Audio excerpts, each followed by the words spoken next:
Early in my career, one of the tasks I was given was already looked at a large picture and developed a comprehensive conservation strategy.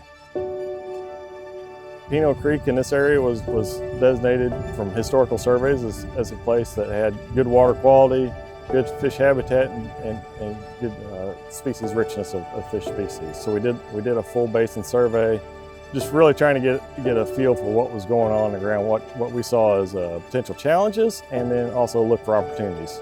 So we knew if we're going to have any effect at all, we're going to have to go work with the people that live here. I'm Sandy Schurter. John is my husband. We were married in '74 and we came back to the farm in '75 after he graduated college. And this was my father's farm. My mom and dad bought this, I would say, in the early '60s.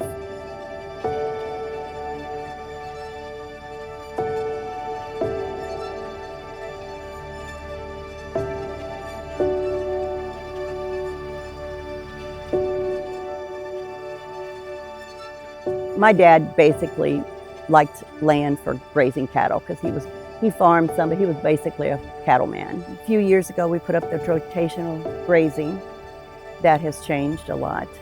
Anything that makes it more sustainable for the livestock and for the ground itself is what John does. So 2013, we came on the farm. It's a year coming off of a severe drought. John was exploring options to use the ground, keep the ground covered. And I think cereal rye would have been his first experiment with that. And that slowly morphed into soil health and looking at soil health, which is critical. Not only to maintaining our farms, but also every drop of rain that runs off these farms goes into our streams. My introduction to the farm came with soil health and with cover crop use, and that's been ubiquitous every year. It encourages me to see John use a lot of new things and different things, technologies, practices, and he's not been afraid of that. I have admiration. I think that's not common in most producers these days. They get kind of set in their ways. So my hat's off to him for trying these things. Fishing with farmers has been key to our success here. And I would point out two different things. The first would be the funding. Working through Fishing with Farmers, we were able to secure some grants. And it wasn't a ton of money, but it was just the money to start the process and get it going.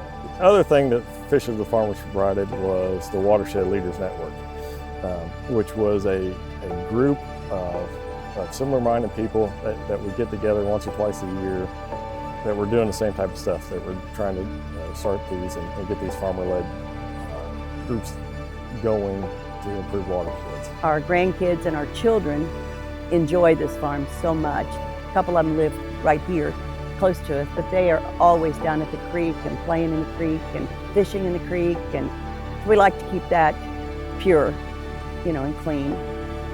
And with a lot of the practices that John has done, I think that helps a lot on that end of it. I think the future of the sustainable farming on this farm is important. It's worked very well the last decade or longer.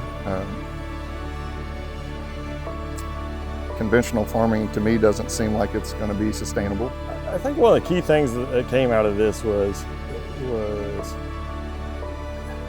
I come from a scientific background. Went to college, learned all the biologies. But at the end of the day, it's the people that make the difference.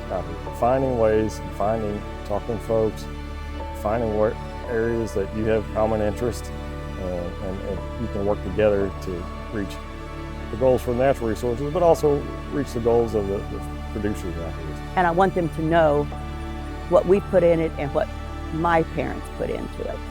I want them to know that it's a generational farm. So I think it's something to be proud of. You can buy all the farm ground you want, but there's something special about what was in the family to start with. That's where the importance lies, I think.